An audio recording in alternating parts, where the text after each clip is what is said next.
తపశ్శక్తి చేత సాధించలేనివి ప్రపంచంలో ఉండవు. కర్దమ ప్రజాపతి విహరించలేదండి. అందుచేత శంకర భగవత్పాదులు కేదార్నాథ్లో అంత హిమాలయ పర్వతాల్లో ఉష్ణగుండాన్ని ఏర్పాటు చేశారు. ఇప్పటికీ మనం వెళ్ళి వేడి నీళ్లలో స్నానం చేయట్లా? మహాత్ములు తపశ్శక్తితో చేయగలరనడానికి నీకేమిటి అబద్ధం? నువ్వు వెళ్ళి వేడి నీళ్లలో స్నానం చేస్తావు? అంత మంచుకొండలో నువ్వు గలిచావా నీళ్లు? ఉష్ణగుండాన్ని ఆయన ఏర్పాటు చేయలేదు. కాబట్టి ఆయన ఏం చేశాడు? ఆ పుట్టినటువంటి వారి యొక్క పాదములలో చూశారు. రాజుకి ఆశీర్వచనం చేసి ఒక మాట చెప్పారు. అయ్యా రాజా, యజ్ఞయాగాదులు నువ్వు చేసి ఈ భూమిని రక్షించాలి, శ్రీ మహావిష్ణువు యొక్క అనుగ్రహాన్ని పొందాలి. నువ్వు చెయ్యడం లేదు. ఇది ఏమవుతుందో తెలుసా? ఏదో ఒకనాడు ఊదగా ఊదగా ఊదగా ఊదగా బుడగ పెరుగుతున్నట్టు కనపడుతుంది. పక్కన ఈశ్వరాలంబనము యొక్క ఆధారము లేనటువంటి ఐశ్వర్యము పెరిగిన బుడగ పెరిగి పెరిగి పేలిపోయినట్టు ఒక్కసారి మధ్యపతనం అయిపోతుంది. ఈ రాజ్యము కూడా నశించిపోతుంది. ఆ రోజు రానివ్వకయా యజ్ఞయాగాది క్రతువులను ప్రారంభం చేయి, ఈశ్వరుని యందు బుద్ధి మరల్చుకో అని చెప్పారు. చెప్తే ఆయన ఎంత దారుణమైన మాట అన్నాడంటే, అసలు వీళ్ళందరూ ఎక్కడుంటారు అని అడిగాడు. సూర్యుడు కానీ, ఇంద్రుడు కానీ, చంద్రుడు కానీ, ధర్మము కానీ, అగ్ని కానీ, లేకపోయినట్టయితే యమధర్మరాజు కానీ, వరుణుడు కానీ, కుబేరుడు కానీ, దిక్పాలకులు కానీ రాజు యొక్క శరీరమును ఆవహించి ఉంటారు. నేను తలుచుకున్నానా సోముడనవుతాను, మీ పట్ల ప్రసన్నుడనవుతాను. నేను ఆగ్రహించానా మీ పట్ల యముడనవుతాను. అటువంటి నేను యజ్ఞయాగాదులు నాకు చెయ్యండి అంటే మీకు కోపం వచ్చిందా? వచ్చి విష్ణువుకి యజ్ఞం చేయమంటున్నారా కనపడని వాడికి? మీరు చెప్పే మాట ఎలా ఉందో తెలుసా? ఎనయగజార కామిని నిజేశుని మృచ్చిలి జార పూరుషుం తన ప్రతిఘాతలంచుగతి తద్దయు మూఢమనస్కులై అర్చిన నరపాల రూపమున ధరించిన ఈశ్వరునన్ నిరుంగక అన్యుని భజీంపమీరిహ పరోన్నత సౌఖ్యములందరెన్నడు. మీరు ఋషులా? మీరు మునులా? మీరు ఎటువంటి వాళ్ళో తెలుసా?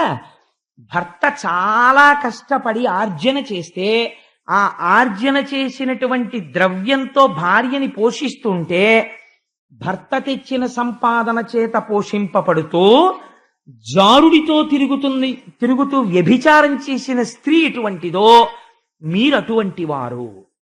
నేను రాజ్యం చేస్తుంటే నా రాజ్యంలో ఉండి తపస్సులు చేసుకుని సుఖంగా ఉంటూ మీకు విష్ణువుకి యజ్ఞయాగాదులు చేస్తారా?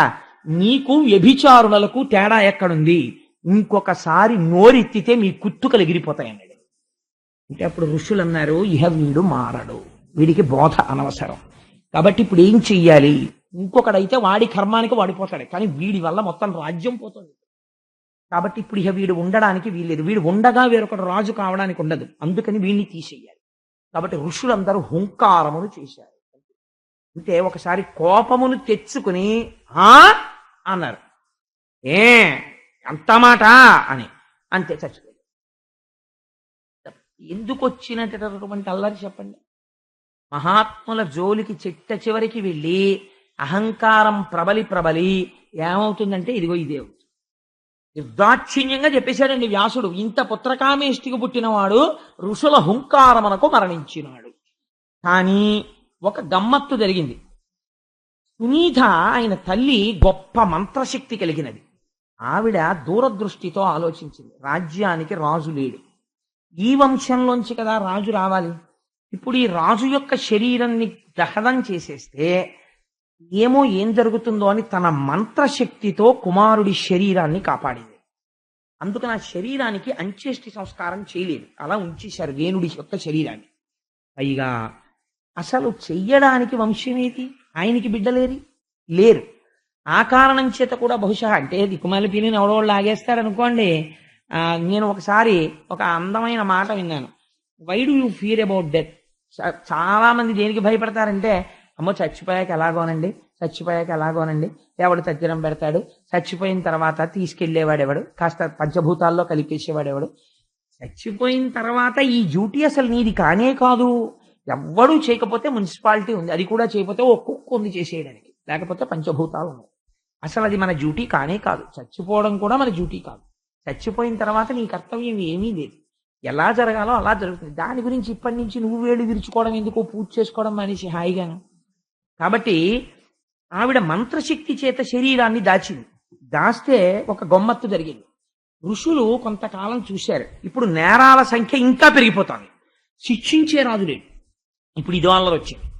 కాబట్టి ఋషులు అన్నారు, ఇప్పుడు మనం ఎలాగైనా సరే రాజుకి వంశాన్ని పెంచాలి. ఇప్పుడు ఎలా? రాజు మరణించి ఉన్నాడు. అయితే ఇప్పుడు మనం మళ్ళీ మన తపశ్శక్తితో రాజు శరీరంలోంచి తీసుకురావాలి సంతానాన్ని అని. తపశ్శక్తి ఉన్నవారు మూఢుణ్ణి మార్చలేకపోయారు, కానీ క్షేత్రము లేకుండా శరీరములోంచి శవంలోంచి సంతానాన్ని సృష్టిస్తున్నారు. మీరు ఆలోచించండి, చచ్చిపోయిన శవంలోంచి ఋషులు సంతానాన్ని కలిగింపజేశారు, కానీ వాళ్ళ వాక్కుకి వాడు మాత్రం మారలేదు. మౌఢ్యము ఎంత స్థాయిలో ఉంటుందో మీరు ఆలోచించండి. వాడు మారడంతే ఇంకా. కాబట్టి ఏమైంది? ఋషులు వెళ్ళి మొట్టమొదట ఆయన తొడ మీద మథనం చేశారు. మథనం అంటే నలపడం. మథనం చేశారు గట్టిగా.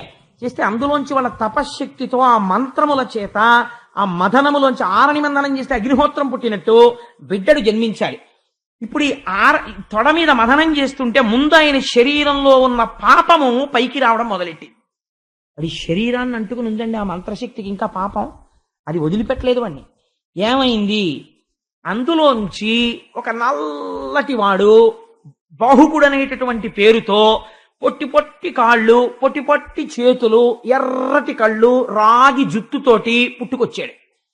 వాణ్ణి చూసి మునులు అన్నారు, వాడు వచ్చి పుట్టగానే అన్నాడు, నేనేం చెయ్యాలయ్యా అన్నాడు. వాణ్ణి వంక చూసి వాళ్ళు, ఒరే వీడు రాజ్యపాలనమును చెయ్యగలిగిన వాళ్ళ లేడరా, మళ్ళీ వీడిని పాపం పెడితే వీడు ఇబ్బంది పడిపోతాడు అని వాళ్ళన్నారు. వరమును నిషీదయ్యను చూపలుకుటయ్యను తానవాడు నిషాదాభిదాసుడై దానుడయ్యే అతని వంశులు గిరికానలందు వేణు కల్మషము చెప్పుచుండిరి కడక. మరియు ఎప్పుడైతే వేణుని యొక్క పాపములోంచి వాళ్ళు జన్మించారో మేమేం చెయ్యమని అడిగారు. ఆ పిల్లాడు అడిగితే నిషీద అన్నారు. అంటే అలా కూర్చో, నువ్వేం చెయ్యద్దు, అలా కూర్చో అంటే వాడు అలా కూర్చున్నాడు. ఆ తర్వాత వాడు ఏం చేశాడు, మళ్ళీ సరి అయినటువంటి పిల్లడు రావాలి ఇప్పుడు శరీరంలోంచి. అందుకని మళ్ళీ ఎక్కడ మథనం చేద్దామని వాళ్ళు ఆలోచిస్తున్నారు. ఆలోచిస్తుంటే ఈ పిల్లవాడు లేచి మెల్లమెల్లగా నడుచుకుంటూ అరణ్యానికి వెళ్ళిపోయి అక్కడ ఉండేటటువంటి కొండలలో కోనలలో నివసించడం మొదలెట్టాడు. ఆయన వంశీయులకే నిషాదులు అని పేరు వచ్చింది. కాబట్టి ఇప్పుడు ఏమైంది? బాహూరాజన్యకృత. రాచరికం ఎక్కడుంటుంది? రక్షణ బాహువుల యందు ఉంటుంది. ఇప్పుడు ఋషులు స్తోత్రం చేశారు, స్వామి ఒక కొడుకు పుట్టడాన్ని మేము అడగట్లేదు, లోకమును రక్షించగలిగిన కొడుకు కావాలని అడుగుతున్నాం. కాబట్టి ఓ శ్రీ మహావిష్ణువా, నువ్వే నీ అంశ చేత, నీ తేజస్సు చేత ఈ బాహువులలోంచి బయటికి రా అని ఇప్పుడు బాహువుల్ని మధించారు. మధిస్తే అందులోంచి ఆశ్చర్యకరంగా ఆ బాహువుల్ని మధిస్తున్నప్పుడు ఒక అందమైనటువంటి పురుషుడు, ఒక అందమైనటువంటి స్త్రీ ఇద్దరు పుట్టారు. అలా పుడతారు. తపశ్శక్తి చేత సాధించలేనివి ప్రపంచంలో ఉండవు. కర్దమ ప్రజాపతి విహరించలేదండి. అందుచేత శంకర భగవత్పాదులు కేదార్నాథ్లో అంత హిమాలయ పర్వతాల్లో ఉష్ణగుండాన్ని ఏర్పాటు చేశారు. ఇప్పటికీ మనం వెళ్ళి వేడి నీళ్లలో స్నానం చేయట్లా? మహాత్ములు తపశ్శక్తితో చేయగలరనడానికి నీకేమిటి అబద్ధం? నువ్వు వెళ్ళి వేడి నీళ్లలో స్నానం చేస్తూ అంత మంచుకొండలో నువ్వు గడిచావా నీళ్లు? ఉష్ణగుండాన్ని ఆయన ఏర్పాటు చేయలేదు. కాబట్టి ఆయన ఏం చేశాడు, ఆ పుట్టినటువంటి వారి యొక్క పాదములలో చూశారు. చూస్తే శంఖరేఖ, పద్మరేఖ, చక్రరేఖ కనపడ్డాయి. ఓహో, మనం ప్రార్థన చేసినట్టు శ్రీమన్నారాయణుడు ఆవిర్భవించాడు. ఆవిడికి నిత్యానపాయని అని పేరు. ఆయనని వదిలి ఉండదు. కాబట్టి ఇప్పుడు ఆయనతో ఎవరొచ్చారు? లక్ష్మియే వచ్చినది. కాబట్టి లక్ష్మీనారాయణులు ఉద్భవించారు. కాబట్టి ఇంకా రాజ్యానికి ఇబ్బంది లేదు. అంటే మహర్షులైనటువంటి వారు ఈశ్వరుణ్ణి నమ్మి చేసిన పని మీద ఈశ్వరుడు అనుగ్రహించాడు. కనివారణ పచ్చుండగు మనుజేంద్రుని బాహులంత మదియించిన అందనగంబగు మిథునము జనియించెను సకల జనులు సమ్మదమందన్. అందరూ సంతోషపడిపోయేటట్టుగా అందులోంచి ఒక యువకుడు యువతి వచ్చారు. ఆ పిల్లవాడికి పృథువు అని పేరు పెట్టారు. ఆయన వెంటనే యవనాన్ని సంతరించుకున్నాడు. ఆవిడికి అర్చిస్సు అని పేరు పెట్టారు. వాళ్ళిద్దరూ ఆయనే పృథు మహారాజు గారు అయ్యాడు. ఆయన విష్ణువాంశతో ఋషులు మధిస్తే పుట్టినవాడు కనుక ఆయన రాజ్యపాలనం చెయ్యడానికి కావలసిన ఉపకరణములు తమంత తాము గబగబా దిక్పాలకులు పట్టుకొచ్చారు. కుబేరుడు ఆయన కూర్చోడానికి కావలసిన సింహాసనం తెచ్చాడు. వరుణుడు గొడుగు తెచ్చాడు. వాయువు చామరం తెచ్చాడు. ధర్ముడు ఆయన మెడలో వేసుకునేటటువంటి సుగంధమాల తీసుకొచ్చాడు. బ్రహ్మగారు వేదమనబడేటటువంటి కవచాన్ని ఇచ్చారు. సరస్వతీదేవి మెడలో వేసుకునే హారాన్ని ఇచ్చింది. శ్రీ మహావిష్ణువు అంటే పూర్ణాంశతో ఉన్నటువంటి స్వామి శ్రీహరి సుదర్శనాన్ని ఇచ్చాడు. లక్ష్మీదేవి ఐశ్వర్యాన్ని ఇచ్చింది. పరమశివుడు దశచంద్రమనబడేటటువంటి కత్తినిచ్చాడు. ఇప్పుడు ఈ కత్తి పెట్టడానికి వర కావాలి. అందుకని పార్వతీదేవి శతచంద్రమనబడేటటువంటి వరనిచ్చింది. సోముడు గుర్రాన్నిచ్చాడు. త్వష్ట రథాన్నిచ్చాడు. అగ్ని ధనస్సునిచ్చాడు. సూర్యుడు బాణాన్నిచ్చాడు. సముద్రుడు శంఖాన్నిచ్చాడు. స్వామి జన్మించగానే సమస్త దేవతలు తమ శక్తులు ధారపోశారు. ధారపోస్తే ఇక్కడ పొంగిపోయి పృథు గారు పరిపాలన చెయ్యడం కోసమని సింహాసనం మీద కూర్చున్నాడు. కూర్చోగానే వందిమాగదులు స్తోత్రం చేశారు. స్తోత్రం చేసి, అయ్యా నువ్వు అంతవాడివి, మహానుభావ, సాక్షాత్ విష్ణువాంశలో జన్మించిన వాడివి, నువ్వు ఈ లోకమును సుభిక్షంగా పరిపాలిస్తావు, నీ పాదముల యందు పద్మరేఖ హలరేఖ కనపడుతున్నాయి. ఆయన అన్నారు, నేను ఇప్పుడే పుట్టాను, అప్పుడే మీరు నన్ను స్తోత్రం చేస్తారేమిటి?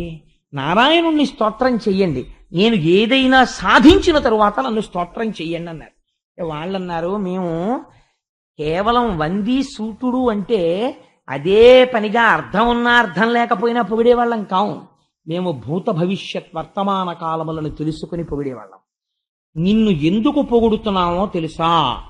నువ్వు ఈ భూమి పంట పండడం కోసం నీ ధనస్సు యొక్క కొన చేత పర్వతములను పగుల కొట్టి భూమినంతటినీ సమతలం చేస్తావు. భూమిని ధేనువుగా మార్చి ఓషధుల్ని పిండుతావు. సనకసనందనాది మహర్షుల చేత జ్ఞానమును బడసి మోక్షాన్ని పొందుతావు. శ్రీహరి దర్శనాన్ని పొందుతావు. భవిష్యత్తు తెలుసు కనుక నిన్ను పొగిడామన్నారు. అప్పుడు వాళ్ళకి బహుమానములనిచ్చి సంతోషించాడు. అంటే రాజు వెనకాతల ఉండేటటువంటి వారు నిష్కారణంగా అదే పనిగా పొగిడేవాళ్ళు కాదండి. వాళ్ళు వంశ చరిత్ర చెప్తుంటారు. ఈ రాజు తప్పు చేయకుండా నీ వంశంలో ఫలానా రాజు ఇలా చేశాడు, ఫలానా రాజు ఇలా చేశాడు అని చెప్తుంటారు. చెప్తుంటే అయ్యో అటువంటి వంశంలో పుట్టాను, నేను తప్పు చేయకూడదని రాజుకి సర్వదా జ్ఞాపకం ఉంటుంది. అటువంటి మహాపురుషులు వాళ్ళు. అందుచేత పృథు మహారాజు గారు సింహాసనం మీద కూర్చోగానే ప్రజలందరూ వచ్చారు. మహానుభావ, ఇన్నాళ్లు మాకు చెప్పుకోవడానికి ఎవరు దిక్కు లేడు, ఇవాళ నువ్వు మాకు దిక్కు దొరికావు కాబట్టి నీకు చెప్పుకుంటున్నాం. ఆకలితో అన్నమో రామచంద్ర అని అలమటించిపోతున్నాం. మాకు తినడానికి పిడికెడు అన్నం లేదు, ఎందుకంటే ఓషధీ శక్తులన్నీ వెనక్కి వెళ్ళిపోయాయి.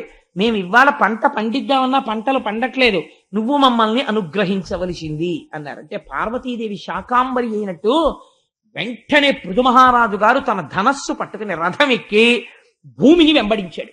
అసలు ఈ భూమి అన్నది పంట పండుతుందా పండదా, నా యొక్క బాణశక్తి చేత ఈ భూమిని భిన్నం చేస్తానన్నాడు.